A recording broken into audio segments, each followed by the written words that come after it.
चतुर्थी विभक्ति में। तो सह मनुष्य एतस्मै ब्राह्मणाय धनम ददाति। दूसरा वाक्य, वह सज्जन उस बालक को पुस्तक देता है। सह सज्जनः तस्मै बालकाय पुस्तकम ददाति। ठीक, सह सज्जनः तस्मै बालकाय पुस्तकम ददाति।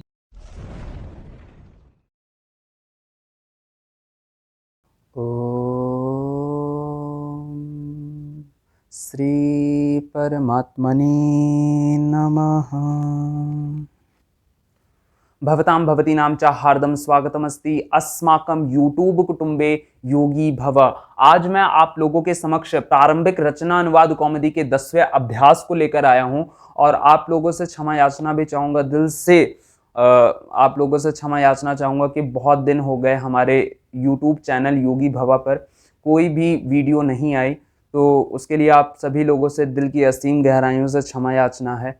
और आप लोगों को कारण बताना चाहूँगा कि किस कारण मैं वीडियो अपलोड नहीं कर पा रहा हूँ, क्योंकि मैं भी एक विद्यार्थी हूँ और इससे पूर्व मेरा अभी कुछ दिन पहले एग्ज़ाम ख़त्म हुआ, तत्पश्चात छुट्टी हुई। छुट्टी में मैं कुछ दिनों के लिए लगभग 10 दिनों तक के लिए मैं मुंबई में गया था। फिर इस बाद अन्य कार्य और लगभग 4 बजे तक विश्वविद्यालय हमारा चलता है। सुबह कक्षा 5 बजे से शुरू होती है, सायंकाल 4 बजे तक चलती रहती है। तो बहुत से कार्य रहते हैं, तत्पश्चात मेरी कुछ पर्सनल क्लासेस रहती हैं 4-5, तो इसी कारणवश मैं जल्दी जल्दी वीडियोज़ नहीं बना पा रहा हूँ। पर आप लोगों को विश्वास दिलाता हूँ कि कुछ दिनों में लगभग 2 से 3 दिन के अंतराल में मैं निश्चित रूप से अब वीडियो बनाना प्रारंभ करूँगा। और चलिए इसी के साथ हम अपने पाठ को प्रारंभ करते हैं, प्रारंभिक रचना अनुवाद कॉमेडी के 10वें अभ्यास को। तो इसमें चलते हैं और आप लोगों से विश्वास भी है कि आप लोगों ने इससे पूर्व के जितने भी अभ्यास हैं, 9 अभ्यास हैं, उन सभी को बहुत अच्छे से किया भी होगा और लगभग लगभग आपका अच्छे से तैयार हो गया होगा।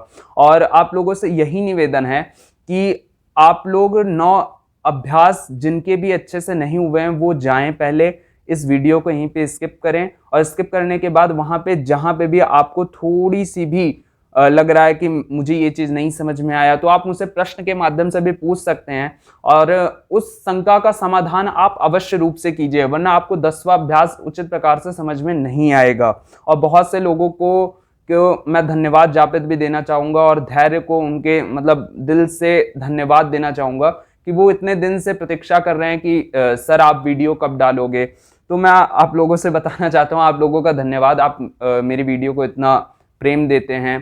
तो आप लोगों से यही कहना चाहूँगा कि मैं जल्दी से जल्दी अब वीडियो बना के डाला करूँगा, आप निश्चित रहिए। और चलिए हम प्रारंभ करते हैं शब्दकोश में। शब्दकोश में पहला शब्द है सर्व। सर्व मतलब होता है सब, तत् मतलब होता है वह, यत मतलब जो, एतत मतलब यह। ये सब आपको याद करना ही करना होगा। ये सब जितने भी शब्द हैं ना, ये हमारे सर्वनाम है।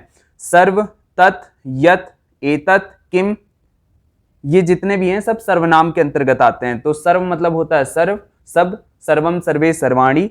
इसके पुल्लिंग में अलग चलते हैं, स्त्रीलिंग में अलग चलते हैं, नपुंसक लिंग में अलग चलते हैं। तत्तेतानि, तत्तेतानि ये ऐसा नपुंसक लिंग में चलता है और सह तौते ऐसा पुल्लिंग में चलता है, स्त्रीलिंग में अलग चलता है। यत मतलब होता है जो, इसके भी रूप चलते हैं। एतत मतलब होता है यह, किम मतलब होता है कौन। तो इन सभी के आपको शब्द रूप अच्छे से स्मरण करना ही होगा। अब आते हैं संज्ञा पर। ब्राह्मण मतलब ब्राह्मण, क्षत्रिय मतलब क्षत्रिय, वैश्य मतलब वैश्य, शूद्र मतलब शूद्र। आपको छोटा सा अंतर करना है। मैंने आपसे पहले भी बताया कि हम लोग बहुत से शब्द संस्कृत शब्दकोश के ही प्रयोग करते हैं, तो बस इसमें विसर्ग को स्थान दीजिए और आपको शब्द याद हो जाएगा। क्षत्रिय, वैश्य, शूद्र, वर्ण, पाठ, लेख, मोदकम मतलब लड्डू। मोदकम में भी अधिकांश लोगों ने सुना होगा मोदकम शब्द को।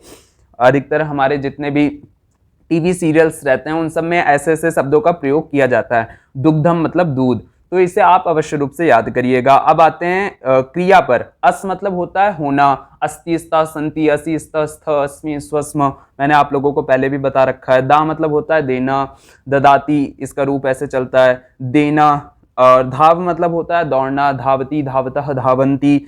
चल मतलब होता है चलना, चलती, चलतः, चलंती। रुच मतलब होता है अच्छा लगना, रुचति, रुचतः, रुचंती। नमः मतलब होता है नमस्कार। और ये ऐसा शब्द है जिसमें चतुर्थी विभक्ति आती है, जैसे गुरुवे नमः। तो अभी नियम आएगा नीचे, हम लोग को और अच्छे तरीके से पढ़ लेंगे। स्वस्ति मतलब होता है आशीर्वाद, कहते नहीं है कल्याणम भवतु स्वस्ति, तो ये सब आशीर्वाद में प्रयोग किया जाता है। तो इन सब में चतुर्थी विभक्ति का भी प्रयोग किया जाता है। अभी नीचे नियम आएगा। व्याकरण में सर्व पुल्लिंग अस चतुर्थी, इन सभी को अच्छे से समझना है, मतलब सर्वनाम शब्द को अच्छे से समझना है, एक तरीके से अस धातु को समझना है, अस्ति स्ता संति क्या है धातु को समझना है, और चतुर्थी विभक्ति, तो चतुर्थी विभक्ति के विषय में भी आज हम लोग अच्छे से पढ़ेंगे। तो चलिए सूचना में चलते हैं कि सर्व से लेके किम तक सर्ववत चलेंगे। अगर आपको सर्व का शब्द रूप याद हो गया तो आपको लगभग तत् का, यत का, एतत् का, किम का याद हो जाएगा। बस थोड़ा सा दिमाग लगाना है, थोड़ा सा अंतर करना है और आपको अच्छे से स्मरण हो जाएगा। तो तत् का शब्द रूप देख लेते हैं कहाँ पे है। सर्व से लेके किम तक सर्ववत चलेंगे। तो सर्व का रूप है 34। अब खोल लेते हैं 34 कहाँ पे है।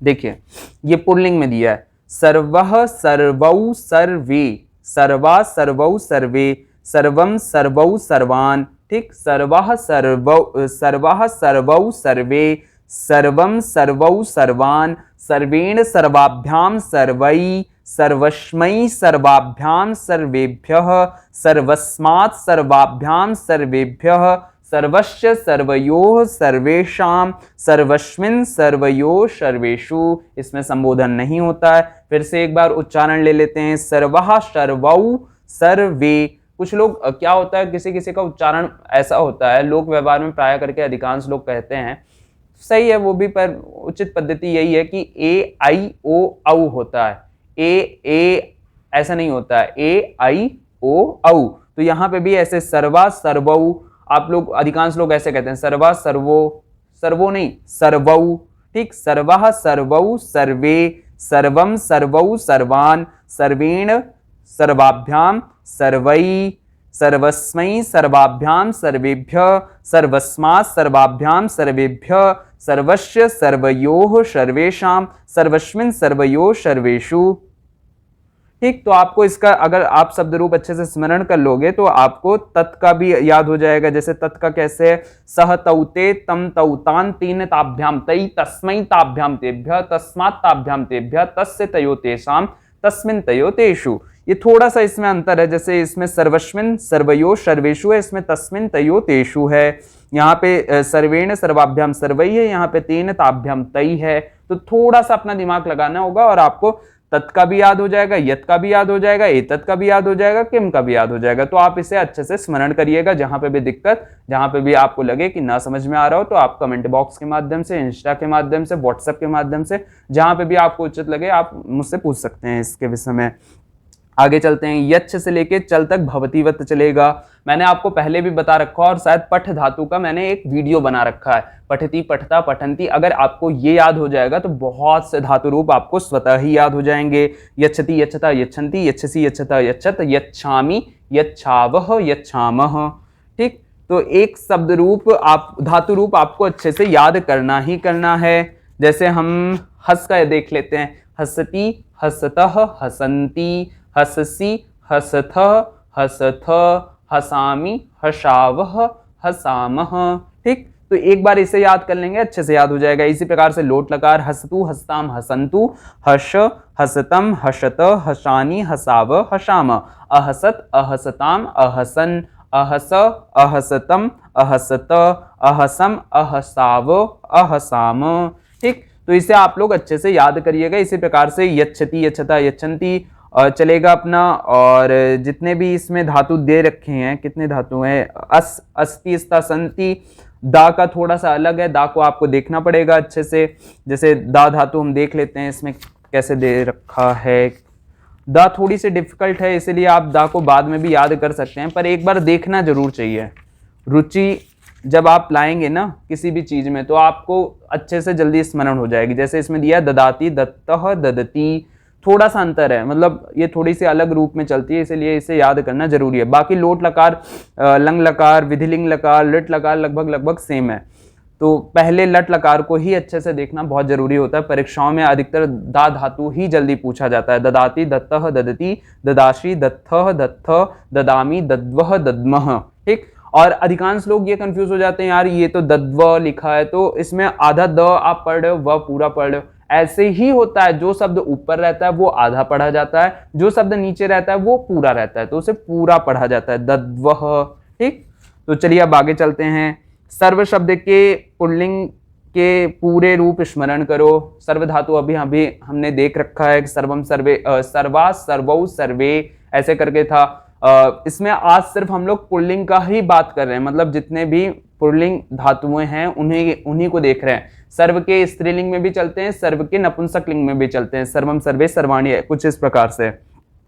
लेकिन आज हम सिर्फ और सिर्फ पुल्लिंग धातुओं को देख रहे हैं। सूचना, यत, तत्, यत, एतत् और किम के रूप पुल्लिंग में सर्व के तुल्य चलते हैं। इनका क्रमशः त, य, एतत् और क रूप रहता है, इसके ही रूप चलेंगे। तत् और एतत् का प्रथमा एक वचन में क्रमशः शह, एषः रूप बनता है, जैसे शह तौ ते, यह यौ ये, एषः एतौ एते, कह कौ के। तो ये जितने भी ऊपर दिए हैं सर्वनाम शब्द, इसमें यही बता रहे हैं कि अगर आपने सर्व के अच्छे से रूप स्मरण कर लिए तो लगभग आपको तत् का, यत का, एतत् का, किम का अच्छे से रूप स्मरण हो जाएगा। पर एक बार जरूर देख लें कैसे है। तो इसमें उदाहरण भी दे दिया, सह तौ ते, तम तौ तान, तेन ताभ्याम तई, तस्मै ताभ्याम तेभ्यः, तस्मात् ताभ्याम तेभ्यः, तस्य तयो तेषां, तस्मिन् तयो तेषु, मैंने आपको बता रखा है।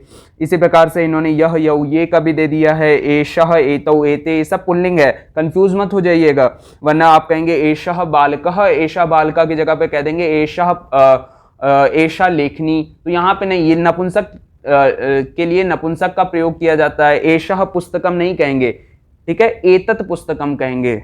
यहाँ पे आपको समझना पड़ेगा कि पुल्लिंग कौन सा है, नपुंसक लिंग कौन सा है, स्त्रीलिंग कौन सा है, कंफ्यूज नहीं होना है। आज हम लोग सिर्फ पुल्लिंग का चर्चा कर रहे हैं। तो चलिए आते हैं दूसरे पर। अश धातु के लट लोट लंग रूप स्मरण करो।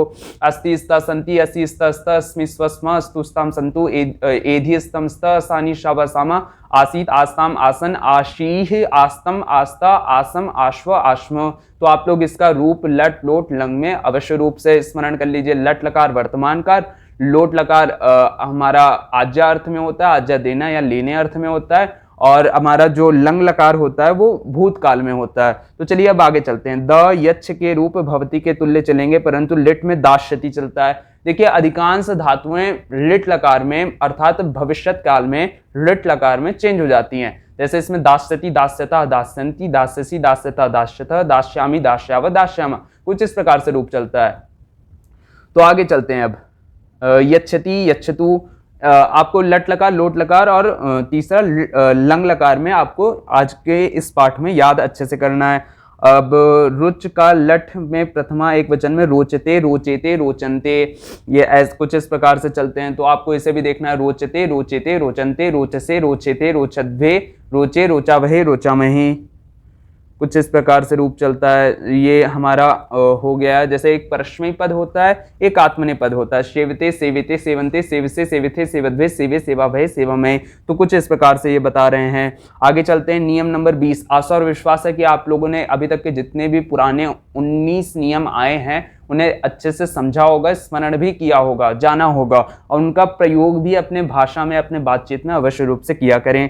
सर्वनाम और विशेषण शब्दों का वही लिंग, वही विभक्ति और वचन होता है जो विशेष्य का होता है। जैसे सह, कह, तम सह बालकः, तम बालकम, तेन बालकेन, कह मनुष्यः, यह मनुष्यः, एषा मनुष्य, तस्य नरस्य, तस्मिन् वृक्षे। तो इसमें यही कह रहे हैं। पहले तो सर्वनाम को आप समझिए, सर्वनाम किसे कहते हैं। इसके लिए एक अष्टाध्यायी में परिभाषा बताई गई है। कर्मणा यम भी प्रैति ससंप्रादानम, अर्थात जितने भी दान आदि की धातुएं होती हैं उन सब में, दान आदि धातुओं में जितने भी प्रयोग किए जाते हैं उन सब में संप्रदान विभक्ति का प्रयोग किया जाता है, अर्थात चतुर्थी विभक्ति का प्रयोग किया जाता है। और चतुर्थी संप्रदान में हमेशा चतुर्थी विभक्ति का ही प्रयोग किया जाता है। तो इसमें यही बता रहे हैं, सर्वनाम और विशेषण शब्दों का वही लिंग, वही विभक्ति, वही वचन होता है जो विशेष्य का होता है। ठीक है, जैसे कि अब मैं कहूंगा उस बालक को, तो वहां पे उसमें बालक को फल दो, तो यहां पे आपको समझना पड़ेगा विशेषण विशेष्य क्या है इसमें। जैसे कि मुझे लड्डू अच्छा लगता है, अब अच्छा लगने में चतुर्थी विभक्ति का प्रयोग करते हैं, तो मुझे में भी मह्यम आ जाएगा, मह्यम फलम रोचते, कुछ इस प्रकार से। तो विशेषण विशेष्य को आपको समझना पड़ेगा, जहां पे आपका कर्ता है उसी प्रकार से विशेषण विशेष्य को करते हुए वही विभक्ति प्रयोग की जाती है जो कि विशेषण में की जाती है, वही विशेष्य में की जाती है। जैसे तस्मिन वृक्षे, यहाँ पे सप्तमी विभक्ति का प्रयोग, वृक्षे है वृक्ष में, अब तस्मिन का प्रयोग करेंगे, ये नहीं कि तत् का प्रयोग कर देंगे, तस्मिन वृक्षे। ठीक, तो आगे चलते हैं 21 नियम पर। श्रम प्रदान कारक में दान देना आदि चतुर्थी में होती है। जैसे मैंने आपको पहले बता दिया कि दान देने आदि में चतुर्थी विभक्ति का प्रयोग किया जाता है। जैसे ब्राह्मणाय धनम यच्छति ददाति व बालिकाय पुस्तकम ददाति। ठीक, आगे चलते हैं नियम नंबर 12, नमः स्वस्ति। इसका एक सूत्र है, नमः स्वस्ति स्वाहा स्वधालम वसड्ड योगाच। इसमें पूरा नहीं दे रखा है, लेकिन जो अपनी अगली रचना अनुवाद कॉमेडी आएगी उसमें ये नियम अच्छे से विस्तार से दिया रहेगा। तो इसमें यही कह रहे हैं, नमः स्वस्ति शब्द के साथ चतुर्थी विभक्ति का प्रयोग किया जाता है। जैसे गुरुवे नमः, जनकाय नमः, पुत्राय स्वस्ति, शिष्याय स्वस्ति। तो आपको ये नियम याद करना पड़ेगा। आगे चलते हैं नियम नंबर 23, रुच अच्छा लगना अर्थ के धातुओं में चतुर्थी विभक्ति का प्रयोग किया जाता है। जैसे शिष्याय मोदकम रोचते, पुत्राय मोदकम रोचते। रुचि अर्थ की धातुओं के साथ, जैसे कि रुच मतलब अच्छा लगना, इन धातुओं का जब भी प्रयोग किया जाता है तो चतुर्थी विभक्ति का ही प्रयोग किया जाता है। आगे चलते हैं उदाहरण वाक्य में। उदाहरण वाक्य पहला कह रहा है, वह किस ब्राह्मण को धन देता है, सह कस्मै ब्राह्मणाय धनम ददाति। अब देखिए, ब्राह्मणाय को, ब्राह्मण को, तो यहाँ पे किस को हम सोचते हैं कि हम कैसे ट्रांसलेट करें। जो ब्राह्मण को आप ट्रांसलेट कर रहे हो, जिस विभक्ति में ट्रांसलेट कर रहे हो, अनुवाद कर रहे हो, उसी विभक्ति में आपको किसको भी ट्रांसलेट अनुवाद करना है। कस्मै ब्राह्मणाय धनम ददाति, सह कस्मै ब्राह्मणाय धनम ददाति, सह तस्मै ब्राह्मणाय धनम ददाति। वह उस ब्राह्मण को धन देता है। गुरु को नमस्कार, गुरुवे नमः, मैंने बताया था नमः अर्थ में चतुर्थी विभक्ति का प्रयोग किया जाता है। पुत्र को आशीर्वाद, पुत्राय स्वस्ति, पुत्र को फल अच्छा लगता है, पुत्राय फलम रोचते। सर्वे छात्रा अत्र संति, सभी छात्र, अत्र मतलब यहां, संति मतलब हैं, बिंदु रहेगा हैं। ये छात्राः अत्र संति ते सर्वे धावन्तु, जो छात्र यहां हैं, ते वे सर्वे धावन्तु, सभी दौड़िए। ठीक है, आज्यार्थ में धावतु, धावतु, धावतः, धावन्तु, धाव, धावतम, धावत, धावानी, धावाव, धावाम, ऐसे चलता है इसका। एषः बालकः चलति, यह बालक चलता है। एषा मतलब वह बालक चलता है। एषः एतौ एते, कुछ इस प्रकार से इसका रूप चलता है। एषः एतौ एते, वह। ठीक, एषः एतत्, यह बालक चलता है। एषा मतलब होता है यह बालक चलता है। चत्वारः वर्णाः सन्ति, 4 वर्ण हैं। सह अस्तु, वह होवे। आज्यार्थ, त्वम एधि, तुम हो। अहम आसानी च, और मैं हूं। ठीक, आज्यार्थ में, और मैं हूं, यहां पर हूं। सह अत्र आसीत, पास्ट टेंस अर्थात अपना लंग लकार। तो सह मतलब वह, अत्र मतलब यहां था, वह यहां था। त्वम आसी, तुम थे। अहम च आसम, और मैं यहां, और मैं था। ठीक, और मैं था। अब आते हैं सीधे संस्कृत बनाओ। संस्कृत बनाओ में हमारा प्रथम वाक्य है, वह आदमी किस ब्राह्मण को धन देता है। सह मनुष्यः एतस्मै ब्राह्मणाय, इस ब्राह्मण को धन देता है। सह मनुष्यः एतस्मै ब्राह्मणाय धनम ददाति। ठीक है, तो इसकी क्या आई संस्कृत, ब्राह्मण को धन देता है। यहां पे चतुर्थी विभक्ति का प्रयोग किया गया है, तो यहां पे भी चतुर्थी विभक्ति का प्रयोग किया जाएगा। सर्वा, सर्वौ, सर्वे, तो यहां पे एतस्मै, ठीक है, एतत् का रूप है, एतस्मै चतुर्थी विभक्ति में बनता है। एतत्, एषः, एतौ, एते, एतम, एतौ, एतान, एतेन, एताभ्याम, एतेभ्य, एतस्मै बनता है इसमें चतुर्थी विभक्ति में। तो सह मनुष्य एतस्मै ब्राह्मणाय धनम ददाति। दूसरा वाक्य, वह सज्जन उस बालक को पुस्तक देता है। सह सज्जनः तस्मै बालकाय पुस्तकम ददाति। ठीक, सह सज्जनः तस्मै बालकाय पुस्तकम ददाति। सज्जना तस्मै, यहां पे देखिए बालकाय में चतुर्थी, इसमें भी चतुर्थी आ गया। तीसरा वाक्य, वह पिता पुत्र को लड्डू देता है, सह पिता पुत्राय मोदकम ददाती। ठीक है, देने अर्थ में चतुर्थी विभक्ति होती है, तो ददाती, ददाती शब्द रूप इस आज में दिया रखा है, दे रखा है। मैंने आपको बताया भी था ददाती का रूप कैसे चलता है। थोड़ी सी कठिन धातु है, लेकिन आप याद कर सकते हैं यथा सामर्थ्य अनुसार। चौथा वाक्य, वह गुरु किस शिष्य को फल देता है, सह गुरु कस्मै शिष्याय फलम ददाती। ठीक है, सह गुरु कस्मै शिष्याय फलम ददाती। पांचवा वाक्य, वह गुरु इस शिष्य को फल देता है, सह गुरु एतस्मै या अस्मै। व संस्कृत में जब भी दो चीजों को लगाया जाता है तो वहां पे व का जरूर प्रयोग किया जाता है। सह गुरु एतस्मै शिष्याय फलम ददाती या सह गुरु अस्मै शिष्याय फलम ददाती, या दोनों लगाना है आपको, तो सह गुरु एतस्मै अस्मै व शिष्याय फलम ददाती। ठीक है, आगे चलते हैं। छठा वाक्य, उस गुरु को नमस्कार, तस्मै गुरुवे नमः, एतस्मै शिष्याय स्वस्ति। इस शिष्य को आशीर्वाद, एतस्मै शिष्याय स्वस्ति। कस्मै बालकाय फलम रोचते, किस बालक को फल अच्छा लगता है, कस्मै बालकाय। ठीक है, यहां पे थोड़ा सा गलती हो गया, बालकाय होगा, आकी मात्रा समझ लीजिएगा आप, इसमें अंडरस्टूड है। ठीक है, कस्मै बालकाय फलम रोचते। ठीक है, हमारा आठवां वाक्य है, कस्मै बालकाय फलम रोचते। नौवां वाक्य हमारा, पुत्र को लड्डू अच्छा लगता है, पुत्राय मोदकम रोचते, पुत्राय मोदकम रोचते। रुच अर्थ की धातुओं के साथ चतुर्थी विभक्ति का प्रयोग किया जाता है, इसलिए पुत्राय चतुर्थी विभक्ति है। 10वां वाक्य, गुरु सारे शिष्यों को पाठ पढ़ाता है, गुरु सर्वेभ्य शिष्येभ्य फलम, गुरु सारे शिष्यों को फल देता है, सॉरी, गुरु सारे शिष्यों को फल देता है, गुरु सर्वेभ्य शिष्येभ्य फलम ददाती। ठीक, गुरु सर्वेभ्य, यहाँ पे चतुर्थी विभक्ति के बहुवचन का प्रयोग किया गया है, सर्वाय सर्वाभ्याम सर्वेभ्य। ठीक, शिष्येभ्य चतुर्थी विभक्ति बहुवचन, फलम ददाती फल को देता है। अब आते हैं ख पे, 4 वर्ण है, चत्वारा वर्णाः सन्ति, ब्राह्मणः क्षत्रियः वैश्यः शूद्रः च। 4 वर्ण हैं, ब्राह्मण क्षत्रिय वैश्य और शूद्र। च का प्रयोग एक शब्द के बाद में किया जाता है। 12वां वाक्य हमारा क्या कह रहा है, 12वां वाक्य कह रहा है, वह बालक पाठ पढ़ता है, सह बालकः पाठम पठति, पाठ को पढ़ता है इसलिए पाठम पठति, बालकः सह बालकः। ठीक है, अगर यहाँ पे तम रहता तो बालकम रहता तो यहाँ पे तम आ जाता।